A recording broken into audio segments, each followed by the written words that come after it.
सभी प्रतीक्षारत साथियों को विकास मिश्रा का नमस्कार।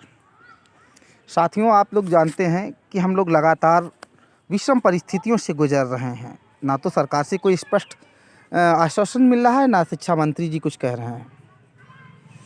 जबकि ज्ञापन देने के मामलों में हम लोगों ने अपने विधायक, सांसद, जिला स्तर से जिला अध्यक्ष, मंत्री, विधायक, सांसद सबसे कराया, लेकिन ना तो हमारे शिक्षा मंत्री जी कोई स्पष्ट रूप से उत्तर दे रहे हैं और ना ही कोई ऐसा हो रहा है कि जिससे कुछ पता लगे कि भविष्य में कुछ स्पष्ट रणनीति। अधिकारी भी हम लोगों को गुमराह करने में लगे हुए हैं। तो साथियों, मैं इतना ये कहना चाहूँगा कि जो हम लोगों ने मांग रखी है, कहीं ऐसा तो नहीं मांग रखने में हमारी मांग तो सही है, लेकिन सरकार ने उसको गलत समझा है। हम लोगों ने मांग की है थर्ड काउंसलिंग की, और सरकार जो है काउंसलिंग करा भी रही है। तो साथियों, और सरकार ये भी कह रही है कि हम जो अब चयनित लिस्ट है उसमें कोई परिवर्तन नहीं करेंगे।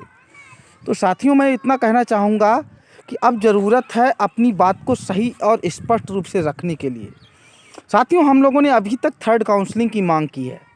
अब हमारी मांग ये होगी कि सरकार, क्योंकि सरकार तो लिस्ट में कोई परिवर्तन करने वाली नहीं है, तो सरकार और जो भाई काउंसलिंग करा चुके हैं वो थोड़ी काउंसलिंग कराने आएंगे। सरकार अगर मान ली अगली काउंसलिंग करा रही है और हमारा आपका उसमें नाम नहीं है, तो उसका लाभ हम ही प्रतीक्षारत साथियों को क्या मिलेगा।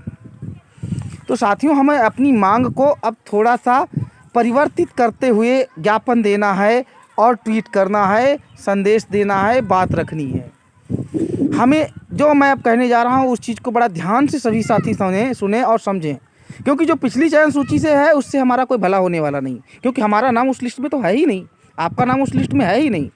तो साथियों, अब जब हम मांग रखेंगे तो हम केवल एक मांग रखेंगे, सरकार कट ऑफ कम करके रिक्त पदों पर, प्रथम द्वितीय काउंसलिंग जो हो गई है उसके बाद जो रिक्त पद बचे हैं, यानी सर अब हम जो मांग रखेंगे वो ये रखेंगे कि सरकार कट ऑफ कम करके रिक्त पदों पर नई चयन सूची यानी अगली सूची जारी करके काउंसलिंग कराए। सभी मेरी बात समझ रहे साथियों कि मांग ये रखनी है कि सरकार कट ऑफ गिरा करके रिक्त पदों पर, या दूसरे शब्दों में हम ये कहें कि तो हम सरकार से ये मांग रख सकते हैं कि सरकार रिक्त पदों पर, जो कह रहा हूँ उस चीज़ को सभी भाई समझदार हैं, शिक्षक बनने जा रहे हैं, अगर कोई चीज़ नहीं समझ में आ रही हो या कुछ ऐसी बात समझी हो ना हो तो वो भी पूछ सकते हैं बाद में। तो हम केवल ये मांग रखेंगे कि सरकार रिक्त पदों पर कट ऑफ कम करके नई चयन सूची जारी करे और काउंसलिंग करवाए। अथवा हम ये दूसरी तरीके से ये भी कह सकते हैं कि सरकार रिक्त पदों पर नई चयन सूची जारी करे और तब काउंसलिंग करवाए, क्योंकि अगली काउंसलिंग कराने से क्या फ़ायदा। तो मेरी इस बात को सभी भाई समझें, और जब भी अब आप ज्ञापन दें, ट्वीट करें, तो ये थर्ड काउंसलिंग, सेकंड काउंसलिंग, ये सब मुद्दा छोड़ के ये कहें कि सरकार रिक्त पदों पर नई चयन सूची या अगली चयन सूची जारी करे और तब काउंसलिंग कराए।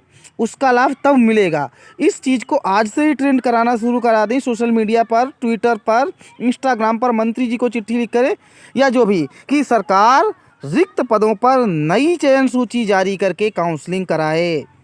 मेरा सभी साथियों से इतना ही अनुरोध है, ज़्यादा समय न लेते हुए मैं इतनी ही बात कहूँगा कि सरकार रिक्त पदों पर नई चयन सूची जारी करे और काउंसलिंग कराए।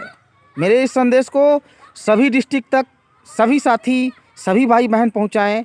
अपने हक के लिए आपको अभी बहुत संघर्ष करना है और उस संघर्ष में मैं हमेशा आपके साथ में हूं।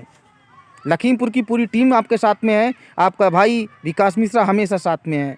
तो सभी साथी इस संदेश को सब साथियों तक पहुंचाएं और एक मांग केवल रखें कि रिक्त पदों पर नई चयन सूची, 69,000 के रिक्त पदों पर नई चयन सूची जारी करे सरकार, फिर काउंसलिंग कराए। क्योंकि खाली काउंसलिंग कराने से कोई फ़ायदा नहीं है। काउंसलिंग होगी भी तो उनको होगी कराएंगे जो अनुपस्थित हैं। हमें क्या मिलेगा, आपको क्या मिलेगा, प्रतीक्षारत साथियों को क्या मिलेगा। तो साथियों, ज़्यादा समय न लेते हुए मैं एक बार पुनः आप सभी से यही कहूँगा कि अपनी मेहनत और लगन से आगे बढ़ते रहिए। मंजिल मिलेगी, ज़रूर मिलेगी, क्योंकि हमें सरकार पे पूरा भरोसा है, माननीय मुख्यमंत्री जी पर पूरा भरोसा है, शिक्षा मंत्री जी पर भी पूरा भरोसा है कि पूरी पारदर्शिता होगी। हम सरकार के साथ थे, हैं और रहेंगे, लेकिन अपने अधिकारों पर कोई भी समझौता नहीं करेंगे किसी भी कीमत पर। उसके लिए जो भी करना होगा वो करेंगे। जय हिंद, वंदे मातरम, भारत माता की जय।